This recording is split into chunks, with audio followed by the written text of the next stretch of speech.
Dear students, this is Dr. Ramya, Assistant Professor, Department of English, JJ College of Arts and Science, Autonomous.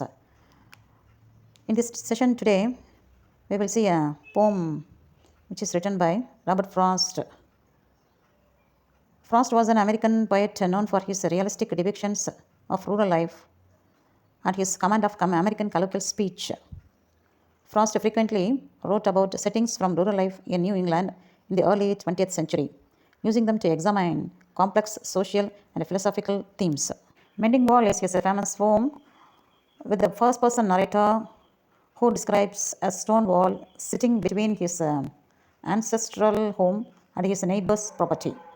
The narrator says that the wall which divides the two properties is mysteriously taken down or damaged every year by unknown forces, which means something that doesn't love a wall, says the speaker.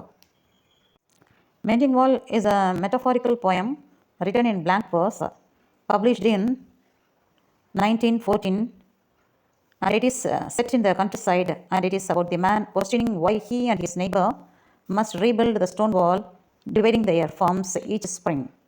It is perhaps best known for the line spoken by the neighbor, "Good fences make good neighbors." Let's go to the stanzas. Something there is that doesn't love a wall, that sends the frozen ground swell under it, and spills the upper boulders in the sun, and makes gaps even two can pass abreast.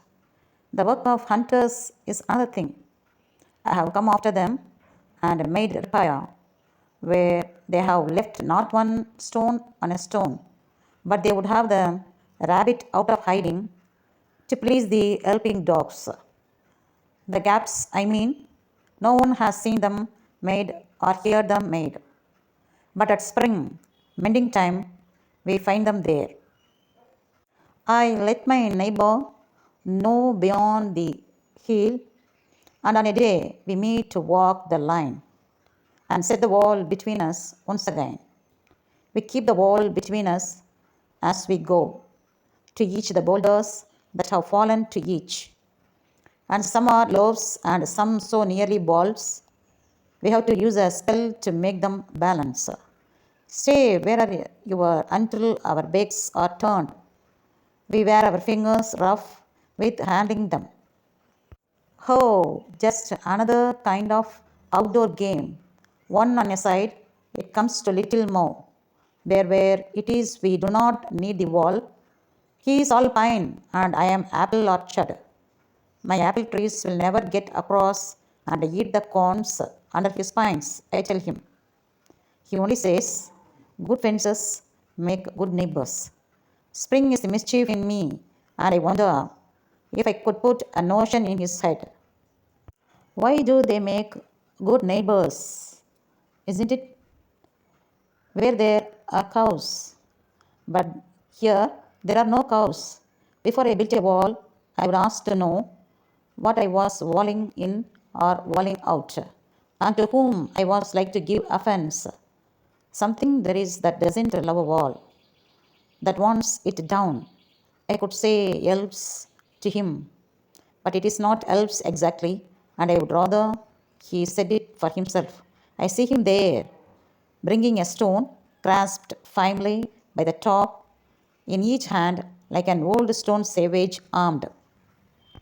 Finally, in the final stanza, he is saying, "He moves in darkness, as it seems to me, not of woods only, and the shade of trees. He will not go behind his father's saying, and he likes having thought of it so well. He says again, good fences make good neighbors." Now, let me explain the stanza. Actually, the poem is set in rural New England, where Frost lived at the time, and it takes its impetus from the rhythms and rituals of life there.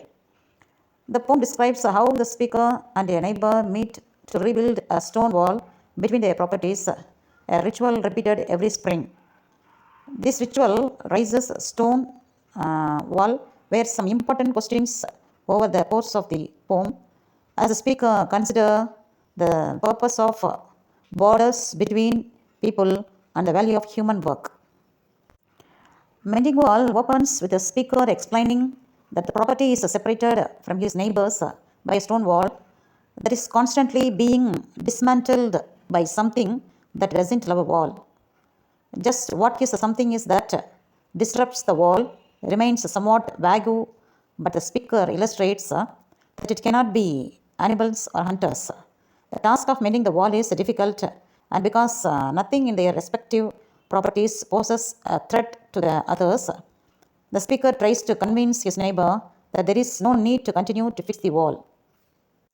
So, in the concluding stanzas, the neighbor, however, is unconvinced by the speaker's reasoning and in response simply utters his father's saying that good fences make good neighbors. The speaker again presses his neighbor, pointing out that rational people should know exactly what they are keeping in and keeping out.